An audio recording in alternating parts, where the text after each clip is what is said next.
Commander Zelkith of the Vraxian patrol vessel, the Dominant Talon, found himself on a routine, uneventful shift in Sector 447.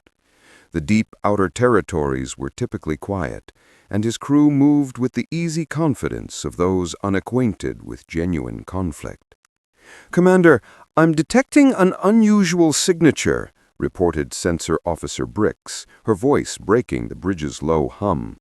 Zelkith, not bothering to glance up from his datapad, inquired, "Define unusual energy signature." "A significant one, sir. The system glitches every time I attempt to categorize it." This piqued Zelkith's interest. He joined her at the station, scrutinizing the baffling readings. The energy output suggested something immense, yet the displacement figures were off the charts. Nothing in the Vraxian archives matched this profile. "Run a full diagnostic on the sensors," Zelkith commanded, suspecting a malfunction. Brix's fingers flew across her console. "Diagnostics are clear, sir. The readings are accurate." A flicker of unease stirred within Zelkith. In his 2 decades of service, he had never encountered anything like it. "Provide visual confirmation. Whatever this is, I want to see it." The main screen illuminated, initially displaying only the vast emptiness of space and distant stars. As the computer enhanced the image, a collective gasp filled the bridge. A colossal vessel materialized in the void, stretching over 4 kilometers from bow to stern. Its dark gray hull seemed to swallow light, adorned with enigmatic geometric patterns and vibrant lights that pulsed like fiery veins. This ship was unlike any they knew, not Vraxian, not Corthian, not Luminari or any major species. Its design was utterly alien. What is that?" whispered Navigation Officer Kelm. Zelkith's mind raced. Capital ships in neutral space were unheard of, violating numerous treaties. More perplexing, the Vraxian Empire monitored every major shipyard in the known galaxy. A vessel of this magnitude couldn't simply appear from nowhere. "Scan it again," Zelkith ordered, his voice strained. "Full spectrum analysis. I need to know what we're facing." Brix worked swiftly, her confusion palpable. "Sir, its power output alone rivals a fleet carrier. I can't even identify half its weapons systems, and its armor plating is some composite I've never encountered." "Origin?" "Unknown, sir. The computer is attempting to match the design to known species, but nothing fits." Zelkith stared at the enormous ship on the screen. His training urged him to maintain distance and report to command. His curiosity, however, compelled him to learn more. He made a decision. "Open a communication channel. Standard first contact protocols." The communications officer nodded, sending out a broad-spectrum hail. For a tense moment, only silence. Then the speakers crackled to life with a response that chilled Zelkith to the bone. The voice was artificial, clearly a computer system, but the words were imperfect galactic standard. "United Earth, Expeditionary Fleet. Do not approach within 50,000 kilometers. This is your only warning." "United Earth," Kelm repeated, bewildered. "I'd never heard of them." But Zelkith had.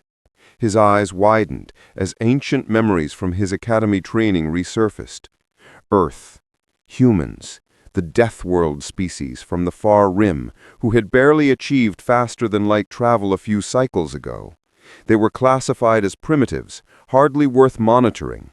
The last intelligence report he'd seen mentioned a few colony ships, and perhaps some light frigates for system defense. This was no light frigate. "Pull up all files on humans, everything we have." The tactical display shifted to data files. Zelkith read quickly, his confusion mounting with each line. Vraxian intelligence described humans as dangerous in their own way, hailing from a high-gravity world with extreme weather and deadly native life. They were aggressive, creative, and had spent most of their history in conflict with each other. Yet they were technologically backward, barely entering the galactic community. None of the files mentioned battleships. None mentioned weapons capable of threatening Vraxian cruisers. And certainly none explained how a human vessel was operating deep in Imperial space with such confidence. "Sir, the vessel is powering up. I'm detecting weapons charging and shield generators coming online." Zelkith made the swiftest decision of his career. "Helm, full reverse. Get us back to the jump point now." The dominant Talon spun around and accelerated away from the human battleship. No one on the bridge spoke as they watched the massive vessel on their rear sensors. It didn't pursue, but it didn't power down either. It merely hung there in space, silent and menacing. Once they reached a safe distance, Zelkith opened a priority channel to Imperial Command. His message was brief and urgent. "This is Commander Zelkith of the Dominant Talon to Imperial Command. Request immediate strategic assessment. Human Dreadnought-class vessel detected in Sector 447. Classification unknown. Threat level unknown. Vessel displays technology far beyond current intelligence estimates. Recommend immediate escalation to War Council. This changes everything." He ended the transmission and looked back at the screen. The human ship was still there, waiting. Zelkith realized with growing dread that the galaxy had made a terrible mistake. They had overlooked humanity, deeming them weak and primitive. But somewhere in the dark between the stars, humans had been building. And now they were here, with ships that could challenge empires. The question that burned in Zelkith's mind was terrifyingly simple. How many more ships did they have? The Vraxian War Council convened an emergency session mere hours after Commander Zelkith's transmission. Grand Admiral Thaxis entered the council chamber, his ceremonial armor clinking softly in the silence. Around the circular table sat the Empire's most powerful military minds, all etched with worry. The holographic display at the table's center flickered to life, showing the image captured by the dominant Talon. The human battleship rotated slowly, its massive form dominating the room. Council members leaned forward, scrutinizing every detail like predators assessing unknown prey. "This cannot be real," Fleet Commander Vorax broke the silence. "Our intelligence reports clearly state that humans possess only primitive vessels, colony ships, system defense craft, nothing like this." Intelligence Director Quirix stood, his expression grim. "Our intelligence reports are 80 cycles old. We ceased active monitoring of human space after they achieved basic FTL capability. Our assessment was that they posed no threat and required no further observation." "80 cycles?" Thaxis repeated, his voice dangerous. "You're telling me we've been operating blind for 80 cycles?" Quirix didn't flinch. "The humans were classified as low priority. We focused our resources on the Corion expansion and the border conflicts with the Selenar Consortium. Standard protocol for primitive species." Thaxis wanted to erupt in fury at the incompetence, but he knew Quirix was correct. The Empire had limited intelligence resources, and the humans had seemed harmless. It was a logical decision at the time, which somehow made it worse. "Show me everything we know about them," Thaxis ordered. The hologram shifted to display files on human history and biology. Thaxis read carefully, and what he saw disturbed him more than the battleship itself. Humans hailed from Earth, a death world by any standard classification. High gravity, extreme temperature variations, weather systems lethal to unprotected beings in minutes, and native life that hunted in packs. But it was the human wars that seized his attention. The files showed images of mushroom clouds from nuclear weapons, cities reduced to ash, and battlefields where millions had perished. Humans had split the atom and immediately used it to wage war on each other. They had poisoned their own planet with chemical weapons. They had invented flying machines and repurposed them into bombers within years. "They fight like demons," muttered Commander Yalis from across the table. "Look at this. The file says they have no concept of acceptable losses. They'll sacrifice entire armies to achieve objectives." Junior Analyst Varick, the Council's youngest member, spoke hesitantly. "Sir, there's something else. I've been studying their culture through intercepted broadcasts. Humans do things that make no sense. They keep predators as pets. They consume substances toxic to them for pleasure.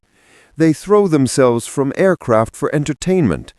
And their military history shows they never surrender, even when defeat is certain." "Madness," Vorix declared. "Absolute madness." "No," Thaxis corrected. "Not madness, adaptation. Deathworlders evolve differently than we do. They don't avoid danger, they conquer it. That's what makes them dangerous." Quirix activated another file. "I have worse news. We intercepted human transmissions 3 days ago. Most were encrypted, but we cracked some civilian channels. The vessel Commander Zelkith encountered, the Indomitable, is not alone. It's part of a battle group, 12 ships total." The room erupted in chaos. Voices overlapped as council members demanded answers, proposed strategies, and argued about threat levels. Thaxis let them vent for a moment before slamming his fist on the table. "Silence!" The room fell quiet. "We need facts, not panic," Thaxis said. "Quirix, tell me about these ships." "From what we've gathered, the humans have been building in secret behind their quarantine zone. They utilize the natural nebula formations around their space to hide construction. Our long-range sensors couldn't penetrate the interference. By the time we realized what was happening, they already had a fleet." "Deployment status?" Thaxis asked. "Unknown. We know of the battle group in Sector 447, but there could be others. Human communication protocols are surprisingly sophisticated. They're using quantum encryption that we are still attempting to break." Thaxis considered this. Humans had concealed an entire military buildup from the galaxy's most advanced intelligence network. That spoke to planning, patience, and an understanding of how their enemies thought, not the actions of primitives. What do they want? Why reveal themselves now? No one had an answer. The council chamber doors opened, and every member instantly stood. Emperor Craxus entered, his presence commanding immediate respect. The ancient ruler moved slowly to his seat at the head of the table, his eyes fixed on the hologram of the human battleship. "Sit," Craxus ordered, and everyone obeyed. The emperor studied the image for a long moment. "I remember when we first detected human radio transmissions. Simple broadcasts, primitive technology. That was barely 200 cycles ago. And now this," he gestured at the battleship. "Grand Admiral Thaxis, what is your assessment?" Thaxis chose his words carefully. "Your Majesty, humanity has undergone rapid technological advancement while remaining unobserved. They possess capital ships capable of threatening imperial vessels. Their psychology suggests they are unpredictable and dangerous. However, we don't yet know their intentions." "Then find out," Craxus said simply. "I want to know why that ship is in our territory. I want to know if humanity is expanding. And most importantly, I want to know if they're coming for us." "Yes, Your Majesty. I'll mobilize the Third Fleet to—" Interrupted. "We will not provoke a war with an unknown force. Send ships, but make it clear we're observing, not attacking. Open diplomatic channels. If the humans want to talk, we listen. If they want to fight," the Emperor's eyes hardened, "then we'll show them why the Vraxian Empire has endured for 10,000 cycles." Thaxis bowed. "It will be done." As the council dispersed to carry out their orders, Thaxis remained behind, staring at the hologram. Somewhere in the dark, humanity was watching. They had built ships in secret, planned their reveal with precision, and now waited to see how the galaxy would respond. The Grand Admiral had fought in 30 campaigns and commanded fleets in a dozen wars. But for the first time in his long career, he felt genuine uncertainty. The humans were an unknown variable in a carefully balanced equation, and unknown variables were the most dangerous thing in warfare. Captain Elena Vasquez stood on the bridge of the UESS Indomitable, her hands clasped behind her back, watching the tactical display. The massive view screen showed the surrounding star system in perfect detail, with dozens of colored icons representing both friendly and potentially hostile vessels. Her crew moved with quiet efficiency around her, each focused on their tasks. "Captain, that's the 17th sensor sweep in the last 6 hours," reported First Officer Commander James Okonkwo from his station. "They're definitely watching us." Vasquez allowed herself a small smile. "Good. That's exactly what we want them to do." She had anticipated this reaction. When humanity decided to reveal itself as a military power, they knew it would send shockwaves through the galactic community. The Vraxians were astute enough to be cautious, which meant they were astute enough to negotiate. That was the plan. "Ma'am, I'm counting 12 Vraxian warships now." Lieutenant Sarah Shao looked up from the tactical console. "They're maintaining a 100,000-kilometer perimeter, but they're definitely building up numbers." "Let them watch," Vasquez said calmly. "We're not here to fight unless they force us to." She walked to her command chair and sat down, calling up a file on her personal display. It was a recording from 3 years ago, and even now it ignited a flicker of anger within her. The file showed wreckage floating in space near Jupiter, the remains of a Vraxian scout ship that had entered the Sol system without permission. The recovery team had found the ship's data cores mostly intact. What they discovered inside changed everything. Detailed maps of human space, assessment files that classified humanity as primitive and harmless, trade calculations that treated Earth's resources as unclaimed property, and most insulting of all, a cultural database that described humans as barely evolved beyond tribal warfare. The scout ship had been observing Earth for months before a malfunction destroyed it. The Vraxians never came looking for it, which told humanity everything they needed to know. They weren't important enough to search for. They were insects beneath the notice of galactic powers. That day, the United Earth government made a decision. They would not beg for recognition. They would not wait for permission to join the galactic community. They would build a fleet in secret, and when they were ready, they would take their place among the stars, whether the galaxy liked it or not. "Engineering status report," Vasquez called out. Chief Engineer Maria Ramirez's voice came through the comm system. "All systems green, Captain. The new reactor is running at 98% efficiency.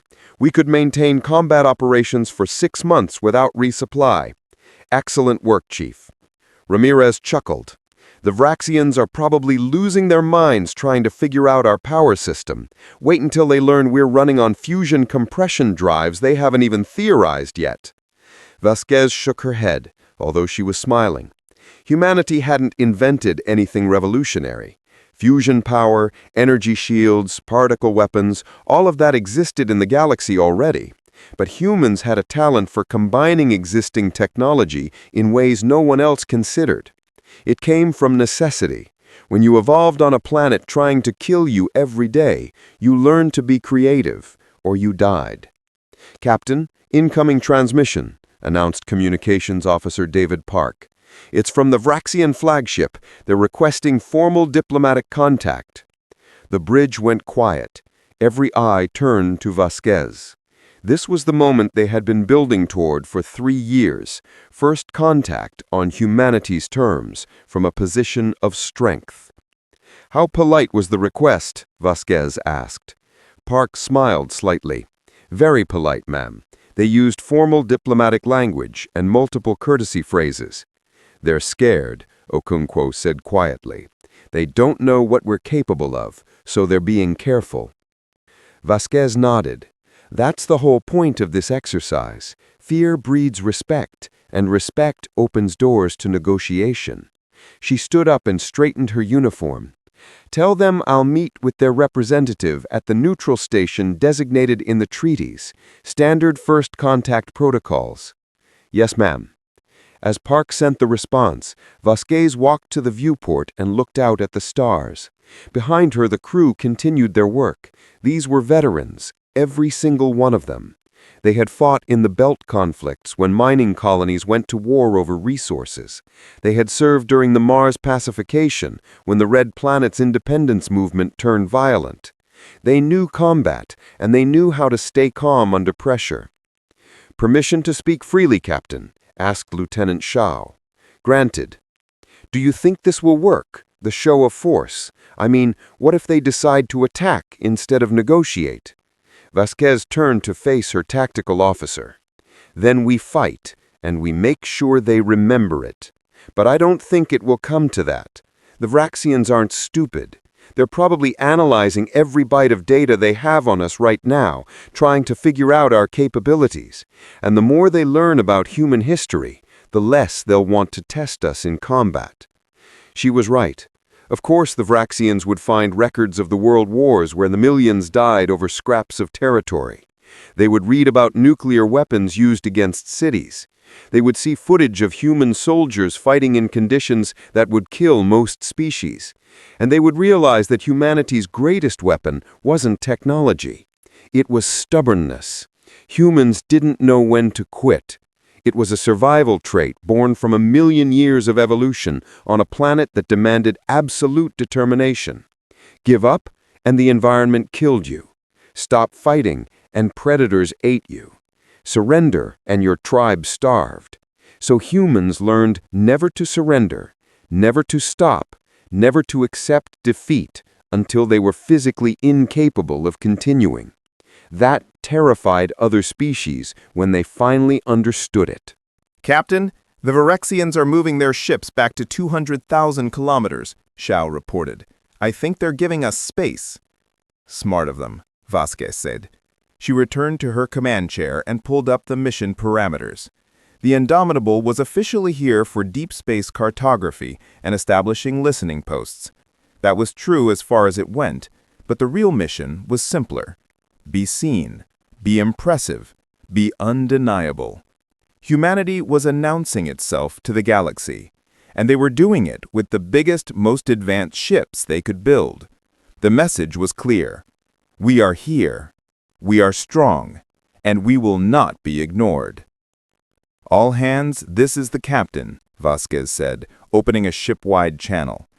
"In a few hours, I'll be meeting with representatives of the Varexian Empire for formal diplomatic contact. This is what we've been working toward. Our mission is to show the galaxy that humanity belongs among the stars. You've all done excellent work, and I'm proud to serve with you. Stay sharp, stay ready, and remember what we're fighting for." Vasquez out. She closed the channel and smiled. Somewhere in Varexian space, admirals and politicians were panicking. They were scrambling to understand how a primitive species built a battle fleet under their noses. They were wondering how many more ships humanity had hidden away. The answer was enough, more than enough. And soon the galaxy would learn to take humanity seriously. The neutral station hung in the void between territories, a small diplomatic outpost maintained by the Galactic Council for exactly these situations. Grand Admiral Thaxis arrived with an escort of 20 ships, their weapons powered down but shields active. It was a show of strength and caution in equal measure. He stood in the docking bay, surrounded by 10 of his best guards, watching the airlock. Captain Elena Vasquez arrived alone. The airlock opened with a hiss of equalizing pressure, and she stepped through, wearing her dress uniform, dark blue with silver trim, medals on her chest, and not a single weapon visible on her person. She walked toward the Virexian delegation with her head held high and her stride confident, as if she owned the station. Thaxis felt his guards tense. They were confused by the humans' approach. In Virexian culture, arriving without guards suggested either supreme confidence or foolish arrogance. Looking at Vasquez's calm expression, Thaxis suspected it was the former. "Grand Admiral Thaxis," Vasquez said, in perfect galactic standard, offering a slight bow of respect. "Thank you for agreeing to meet." "Captain Vasquez," Thaxis replied, returning the bow. "Your presence in Virexian territory has raised many questions." "I imagine it has. Shall we discuss this somewhere more comfortable?" They moved to a conference room. Thaxis's guards took positions outside while Vasquez entered alone. The Admiral noticed her heartbeat remained steady, her breathing calm. Either she was an excellent actress or she genuinely felt no fear. Given what he had learned about humans in the past few days, he suspected the latter. They sat across from each other at a simple table. Thaxis activated a holographic display showing a star map. "Let us be direct, Captain. Your vessel is operating deep in Imperial space without authorization. Your species was classified as primitive and limited to your home system. Yet you appear with a warship that matches our best capital ships. Explain." Vasquez leaned back in her chair, completely relaxed. "Your intelligence was outdated. Humanity has been expanding and developing for the past several decades. We chose not to announce ourselves until we were ready." "Ready for what?" "To be taken seriously." The bluntness of her answer caught Thaxis off guard. Most species would have offered diplomatic excuses or flowery language. Vasquez just stated her purpose as a simple fact. "You could have requested diplomatic recognition through proper channels. Why this aggressive approach?" Vasquez smiled, and it wasn't entirely friendly. "Admiral, let me tell you what we found 3 years ago. A Virexian scout ship entered our home system without permission. We recovered its data cores. Do you know what they said about us?" Thaxis remained silent. "They classified us as primitive and limited to our home system. Our resources were listed as unclaimed assets. Our culture was described as tribal and violent. The files suggested that whenever humanity advanced enough to be useful, the Empire would simply integrate us. No negotiation, no choice, just absorption." "That was an assessment, not policy," Thaxis said carefully. "Was it? Because from our perspective, it looked like the Empire was planning to treat us like children who didn't know what was good for them." Vasquez leaned forward. "Humanity learned a long time ago that respect isn't given freely, it's earned. So we built ships, trained crews, and developed technology. Now we're here, and you're negotiating with us as equals. That's exactly what we wanted." Thaxis studied the human woman across from him. She was young by his standards, probably barely into her 4th decade, but her eyes held the weight of someone who had seen combat and death. The scars on her hands were faint but visible, the marks of someone who worked with their hands as well as their mind. "What does humanity want?" he asked. "Trade partnerships, mutual defense agreements, recognition as a sovereign power, the same things any species wants. And if we refuse..." Vasquez's expression didn't change. "Then humanity continues expanding on its own. We establish our own trade routes, our own alliances, our own territory, with or without Virexian approval." "That sounds like a threat." "It's a statement of fact. We're not asking permission to exist, Admiral. We're offering you the chance to shape how we exist in relation to your empire. Partnership or separation. Your choice." Thaxis felt a grudging respect for the human's directness. She wasn't playing diplomatic games or dancing around the truth. She was stating her position clearly and letting him make his decision based on facts rather than assumptions. "I've been studying your species. Your history is remarkable and disturbing. You have fought wars that killed millions. You have created weapons capable of destroying your own planet. You have survived conditions that would kill most galactic species. Tell me, Captain, should I be afraid of humanity?" Vasquez considered the question seriously. "That depends on whether you're planning to be our enemy. Humans are loyal friends and terrible enemies. We don't start fights, but we finish them. We value peace, but we're very, very good at war. Your vessel, the Indomitable, how many ships like it does humanity possess?" "Enough." That's not an answer. Vasquez smiled again. "No, it's not. But it's the only one you're going to get. Would you prefer to never find out the exact number, Admiral?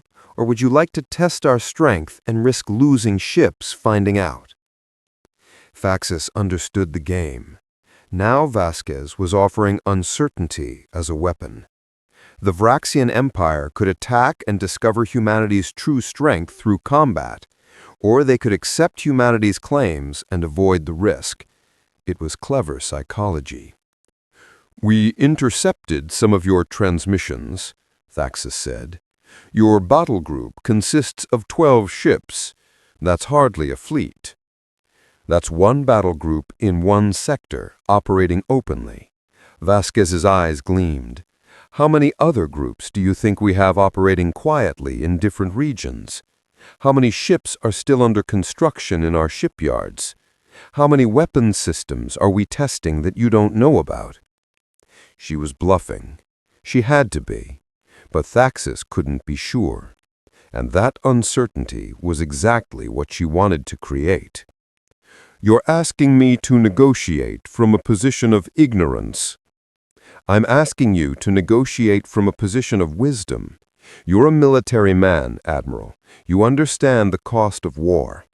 Every ship destroyed, every soldier killed, every resource spent on conflict is a resource not spent on advancement. Humanity is offering you a choice. Work with us, and we both benefit. Fight us, and even if you win, you'll pay a price you might not want to afford." Thaxis stood and walked to the viewport, looking out at the stars. His mind worked through the calculations. Humanity was small compared to the Empire, but they were technologically advanced and apparently willing to fight if pushed. A war would be expensive and potentially lengthy, and there were other threats in the galaxy that required the Empire's attention. "I cannot make this decision alone. I need to consult with the Emperor and the War Council." "Of course, take your time. The Indomitable isn't going anywhere." "How long will you remain in our territory?" Vasquez stood as well. "As long as necessary. We have supplies for 6 months of independent operation, longer if we need to ration." 6 months. Thaxis filed that information away. Whatever power system the human ship used, it was efficient beyond anything the Empire currently possesses. That alone made humanity valuable as potential allies. "I will return to the capital and present your offer, but I want your word that there will be no hostile action while negotiations continue." "You have it. Humanity doesn't want war, Admiral. We just want respect." As they walked back to the docking bay, Thaxis asked one more question. "What will you do if we reject your offer?" Vasquez stopped and looked at him directly. "We'll expand in different directions, form alliances with other species, build more ships, and eventually the Empire will have to deal with a much stronger humanity. Better to negotiate with us now while we're still willing to be flexible." They parted with formal bows. Thaxis watched Vasquez return to her shuttle, alone and unafraid. As he boarded his own ship, his mind was already composing his report to the Emperor. Humanity was dangerous, not because they were violent, but because they were smart, determined, and utterly convinced of their own worth. They had taken the galaxy's dismissal and turned it into motivation, and now they were here, forcing ancient powers to acknowledge them. The galaxy would never be the same. News spread across the galaxy like fire through dry grass. Humanity had a battle fleet. The primitive Death Worlders from the Outer Rim were operating capital ships in major territorial zones. Within days, every government, corporation, and military organization knew about the Indomitable and its encounter with the Vraxian Empire. The reactions varied wildly. On the peaceful world of Luminar, the Council of Scientists gathered in their crystal halls to debate the news. Elder researcher Vixana examined the limited data available on human ships with fascination rather than fear. Look at these energy signatures. The humans have managed to miniaturize fusion compression technology that we've only achieved in laboratory settings. How did they do it so quickly? Necessity, junior scientist Kelman replied. I've been reading about their homeworld. Earth is classified as a Category 9 death world. They evolved under constant pressure. Their technology development isn't elegant, it's practical. They combine existing knowledge in ways we'd never consider because we don't have to. Should we be concerned about their military presence? Vixana considered the question. The humans haven't attacked anyone. They're simply demanding recognition. I propose we reach out with offers of scientific exchange. If they're this advanced in engineering, imagine what we could learn from their perspective. The Luminari voted to send diplomatic envoys to human space. They were scientists first, and the opportunity to study a species that had climbed from stone tools to fusion drives in mere millennia was too valuable to ignore. On the war moons of the Corthian hive, the reaction was different. Zarok Bignos, Hive Lord, watched intercepted human military transmissions with growing unease. The Corthians were warriors bred for combat across countless generations. They respected strength and dismissed weakness. Play that section again, Zarok ordered. The transmission replayed. 2 human officers discussing a training exercise. The relevant part made Zarok's mandibles click nervously. Acceptable casualties for this operation are estimated at 20%. 20%? That's almost a full battalion. Command says it's within acceptable parameters for a successful mission. Zarok turned to his war council. Did you hear that? They consider losing 1/5 of their forces acceptable, not preferable, acceptable. They're more ruthless than we anticipated. Most species try to minimize casualties. Humans just calculate them into their strategy. Find out everything you can about human combat doctrine, Zarok ordered. I want to know how they fight, how they think, and most importantly, what would make them stop fighting. We need to understand this species before we encounter them. The Corthian hive quietly updated their strategic maps, marking human space as a zone to approach with extreme caution.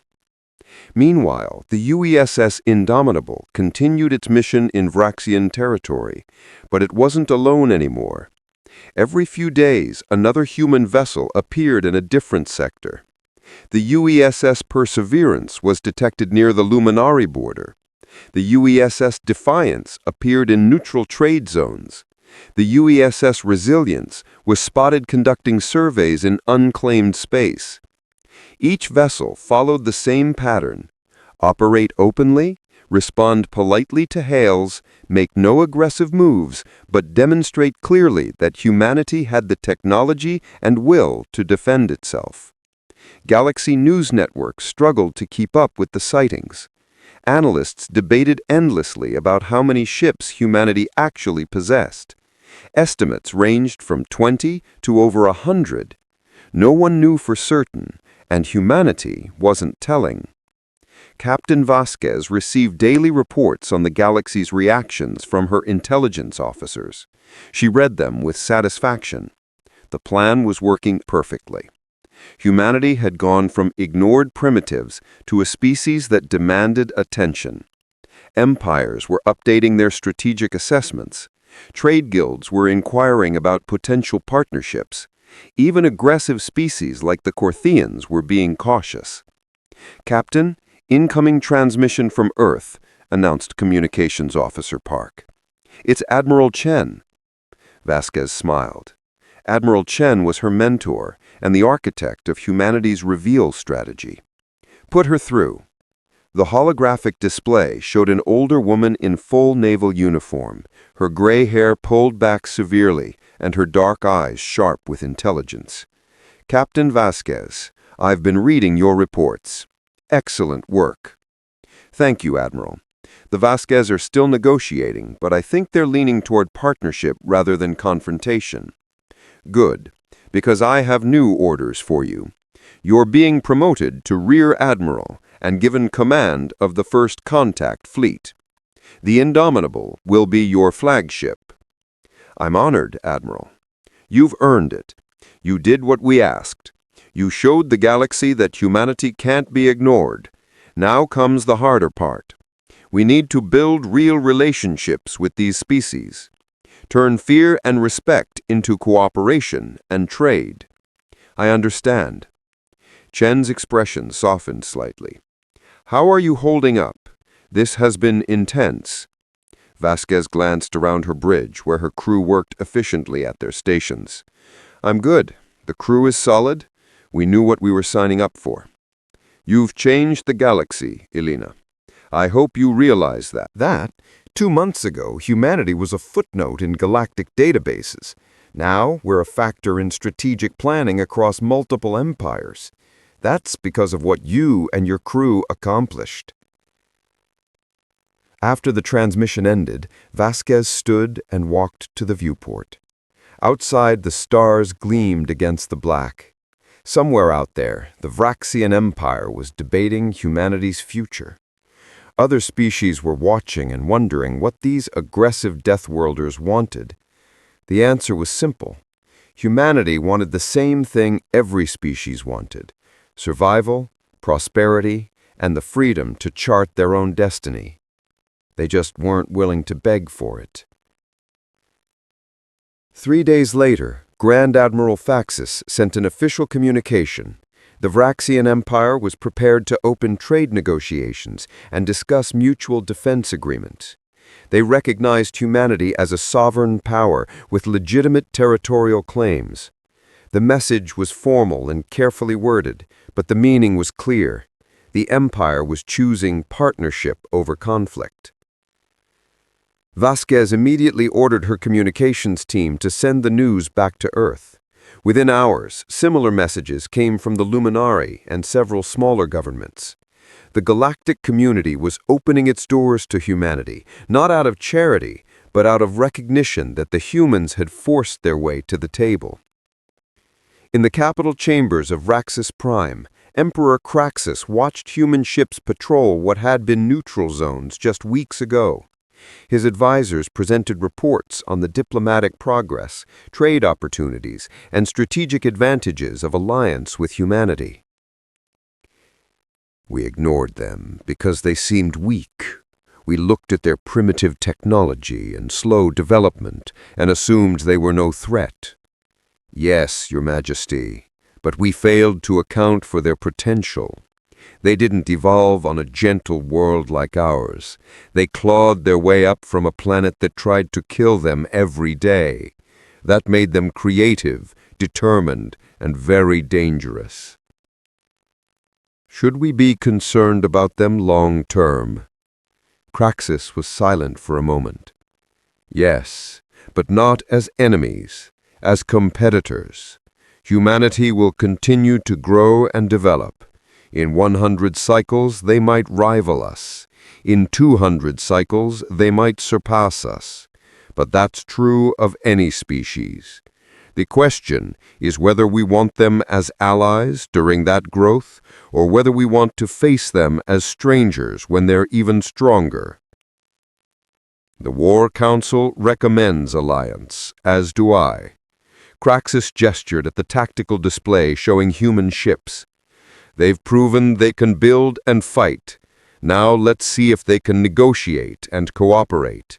If they can, they'll be valuable partners. If they can't, we'll deal with that when necessary.